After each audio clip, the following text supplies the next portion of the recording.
আজকে আমি মজাদার মাছের কোপ্তা কারি রেসিপি নিয়ে চলে এসেছি। মাছের এই কোপ্তা কারি রেসিপি এইভাবে যদি একবার তৈরি করে খাওয়ান বাড়িতে, তাহলে বারবার তৈরি করতে হবে।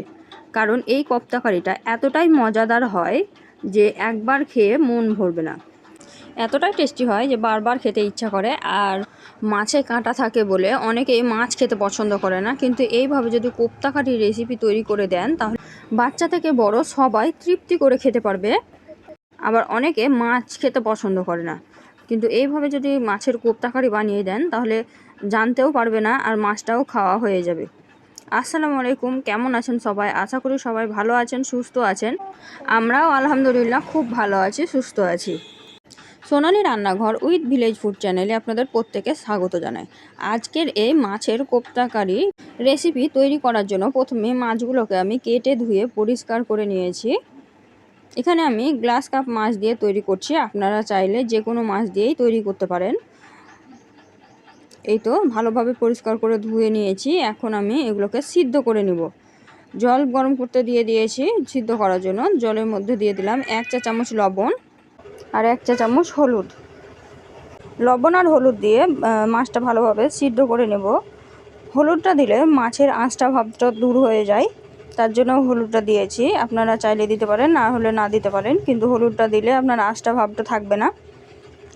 হলুদ না দিলে এখানে আপনাকে লেবু দিতে হবে, দিয়ে সিদ্ধ করে নিতে হবে। এই তো আমি একে একে সবগুলো মাছ দিয়ে দিলাম, দিয়ে এখন আমি ভালোভাবে সিদ্ধ করে নেব। 10 মিনিট মতো সিদ্ধ করলেই হয়ে যাবে। মাছ বেশিক্ষণ টাইম লাগে না সিদ্ধ করতে। এই তো ভালোভাবে আমি সিদ্ধ করে নিয়েছি। এখন নামিয়ে ঠান্ডা করে নেব। দেখেন, নামিয়ে ঠান্ডা করে নিয়েছি। এখন মাছের কাঁটাগুলোকে বেছে আমি পরিষ্কার করে নেব। মাছের কাঁটাগুলোকে একদম ভালোভাবে পরিষ্কার করে নিতে হবে, না হলে কিন্তু গলায় বা হাতে লেগে যেতে পারে। তার জন্য মাছটাকে একটু সময় নিয়ে ভালোভাবে বেছে নেবেন। আমি এইভাবে সবগুলো মাছ কাঁটা ভালোভাবে পরিষ্কার করে নেব। সবগুলো মাছের কাঁটা বাছা হয়ে গেছে। এখন আমি এর মধ্যে অ্যাড করে দেব হাফ বাটি থেকে একটু বেশি বেসন, দিয়ে এর মধ্যে দিয়ে দেব কুচিয়ে রাখা পেঁয়াজ, দিয়ে দিলাম 2 কোয়া রসুন কুচি আর লঙ্কা কুচি, ধনিয়া পাতা কুচি। ধনিয়া পাতাগুলো ভালোভাবে পরিষ্কার করে ধুয়ে তারপর কুচি করে কেটে দিয়ে দিবেন। এর মধ্যে দিয়ে দিলাম হাফ চা চামচ লঙ্কা পাউডার, হাফ চা চামচ জিরা ধনে পাউডার, 1 চা চামচ লবণ আর 1 চা চামচ হলুদ গুঁড়ো, আর দিয়ে দিয়েছি 1 চিমটি পরিমাণ বেকিং সোডা আর একটা ডিম দিয়ে ভালোভাবে হাত দিয়ে চটকে চটকে একটা নরম ডো তৈরি করে নেব। এখানে আমি একটুও জল ব্যবহার করব না। মাছের গায়ে যে জল ছিল আর এই ডিম দিয়েই ভালোভাবে মাখা হয়ে যাবে। পরিমাপটা যদি ঠিক রাখেন তাহলে ঠিকভাবেই মাখা হয়ে যাবে। এই তো আমি হাত দিয়ে একদম ভালোভাবে চটকে চটকে মেখে নিচ্ছি। এই জন্যই আমি বলেছিলাম যে যাতে কাঁটা একটাও না থাকে, না হলে হাতে লেগে যেতে পারে। এই তো আমার মাখা হয়ে গেছে। এখন আমি 5 মিনিট মতো রেস্টে রেখে দিয়েছিলাম। তারপরে এখন আমি এর মধ্যে দিয়ে দেব লেবু। লেবুটা দিতেই হবে, যেহেতু মাছের আঁশটা একটু ভাব থাকে, আর একটা ডিম দিয়েছি, তার জন্য লেবুটা দিলে বেশি ভালো হয়। এই তো আমি একটা লেবু পুরোটাই দিয়ে দিয়েছি। আপনারা কম বেশি দেখে নেবেন, কারণ লেবুটা ছোট ছিল, তাই আমি একটা গোটা লেবুর রসই দিয়ে দিয়েছি এইরকমভাবে চেপে চেপে। ভিডিওটি যদি প্রথমবার দেখে থাকেন আর আমার চ্যানেলে যদি নতুন সদস্য হয়ে থাকেন, তবে অবশ্যই আমার চ্যানেলটিকে সাবস্ক্রাইব করে নেবেন, পাশে থাকা বেল আইকনটিকে প্রেস করে দিবেন। আর আমার রেসিপিগুলো যদি ভালো লেগে থাকে তবে অবশ্যই একটা লাইক করে দিবেন। আপনাদের একটা লাইক আমাদেরকে নিত্য নতুন ভিডিও তৈরি করতে উৎসাহ দেয়। আর যদি ভালো লেগে থাকে তাহলে অবশ্যই একটা শেয়ার দিয়ে দিবেন। আর ভিডিওটি কোথা থেকে দেখছেন কমেন্টে জানাতে ভুলবেন না। এই তো ডোটা আমি সুন্দরভাবে মাখিয়ে রেডি করে নিয়েছি। এখন আমি হাতের মধ্যে নিয়ে গোল গোল করে একটা শেপ দিয়ে দিব। দেখেন, এই তো কোপ্তা কারি করার জন্য আমি একটা কোপ্তা রেডি করে নিয়েছি। একইভাবে আমি সবগুলো বানিয়ে নেব। আপনাদেরকে আমি 2-3টা তৈরি করে দেখাচ্ছি আপনাদের সুবিধার্থে। দেখেন, আমার 2টা রেডি হয়ে গেছে। এখন আমি সবগুলো করে নিয়েছি। দেখেন, এই তো আমার রেডি হয়ে গেছে। এখন আমি এগুলোকে গরম তেলে ভেজে নেব। তেলটাকে ভালোভাবে আমাকে গরম করে নেবেন, তারপরে আঁচটাকে একটু কমিয়ে দিবেন, দিয়ে ভাজবেন, তাহলে বেশি সুন্দর হবে।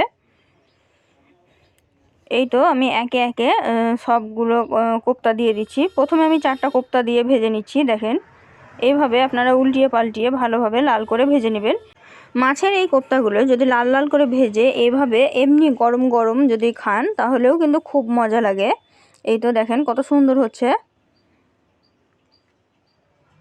একদম নেড়েচেড়ে লাল লাল করে ভেজে তুলে নেবেন, তাহলেই কিন্তু দেখতেও সুন্দর লাগবে আর খেতেও খুব সুন্দর লাগবে। এই তো লাল হয়ে গেছে। এখন আমি একে একে সব কোপ্তা তুলে একটা বাটির মধ্যে রেখে দেবো। একইভাবে আমি আবারও ভেজে নিচ্ছি। এই তো এইভাবে আমি সবগুলো কোপ্তা ভেজে তুলে নেব।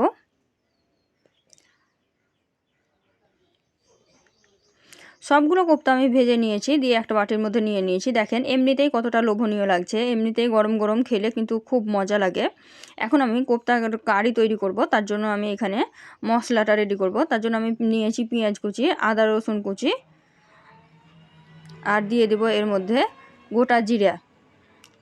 গোটা জিরা দিয়ে ভালোভাবে মিক্সিতে একদম মিহি একটা পেস্ট তৈরি করে নেব।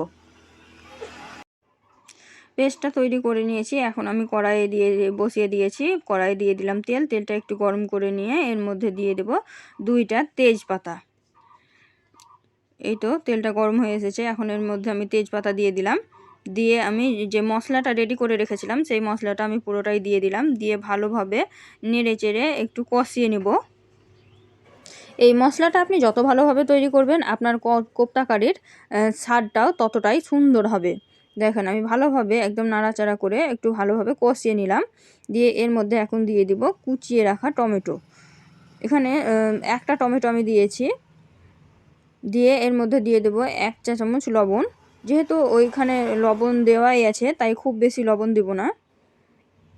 দেখেন দিয়ে আমি একটু নাড়াচাড়া করে আবারও দিয়ে দিলাম 1 চা চামচ হলুদ গুঁড়ো। দিয়ে ভালোভাবে কষিয়ে নিলাম। এখানে আমি প্রত্যেকটা মশলা দিব আর কষিয়ে নেব, কারণ মশলাটা যত ভালো কষানো হবে কোপ্তা কারিটা ততটাই টেস্টি হবে।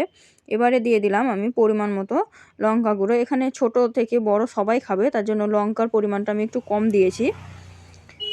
এই তো এবারে দিয়ে দিলাম 1 চা চামচ জিরা ধনিয়া পাউডার। দিয়ে মশলাটাকে একটু কষিয়ে নিচ্ছি। দেখেন একটু তলে লাগা লাগা হচ্ছে, তার জন্য আমি এর মধ্যে একটু জল অ্যাড করে দেবো, যাতে মশলাটা ভালোভাবে কষাও হয়ে যায় আর রান্নাও হয়ে যায় আর তলাই না লাগে।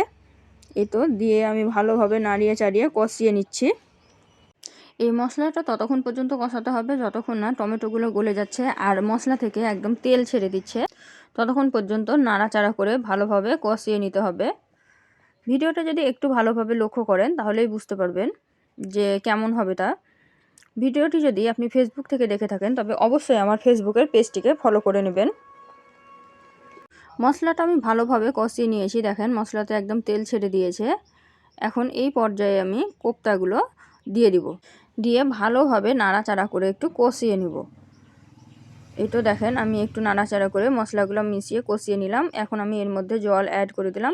খুব বেশি জল দেব না, কারণ এগুলো সিদ্ধ হতে খুব বেশি টাইম লাগে না। 2 থেকে 3 মিনিটের মধ্যেই সিদ্ধ হয়ে যায়। দেখেন কতটা সুন্দর হয়েছে। আর এটা একদম গ্রেভি হবে, তাই আমি খুব বেশি জল দেইনি। এই তো সিদ্ধ হয়ে গেছে। এখন আমি এর মধ্যে একটু ধনিয়া পাতা ছড়িয়ে দেব। আপনারা চাইলে দিতে পারেন, না দিলেও কোনো ব্যাপার নাই। আমাকে ধনিয়া পাতা সব কিছুতে ভালো লাগে, তার জন্য আমি দিয়ে দিয়েছি। এই তো ধনিয়া পাতা দিয়ে এখন একটু নাড়াচাড়া করে আবারও একটু ঢেকে দিয়ে নামিয়ে নেব। এই তো ধনিয়া পাতাগুলো দিয়ে আমি একটু ডুবো ডুবো করে দিলাম। কোপ্তা কারি রেডি হয়ে গেছে, নামিয়ে নিয়েছি। দেখেন কতটা সুন্দর লাগছে। আমি এখন একটা বাটিতে পরিবেশন করে দেখাচ্ছি যে কতটা সুন্দর হয়।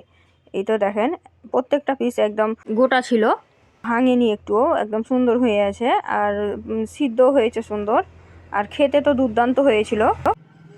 এই অপূর্ব স্বাদের কোপ্তা কারির রেসিপি যদি খেতে চান তাহলে অবশ্যই আমার ভিডিওটি না টেনে পুরো দেখবে।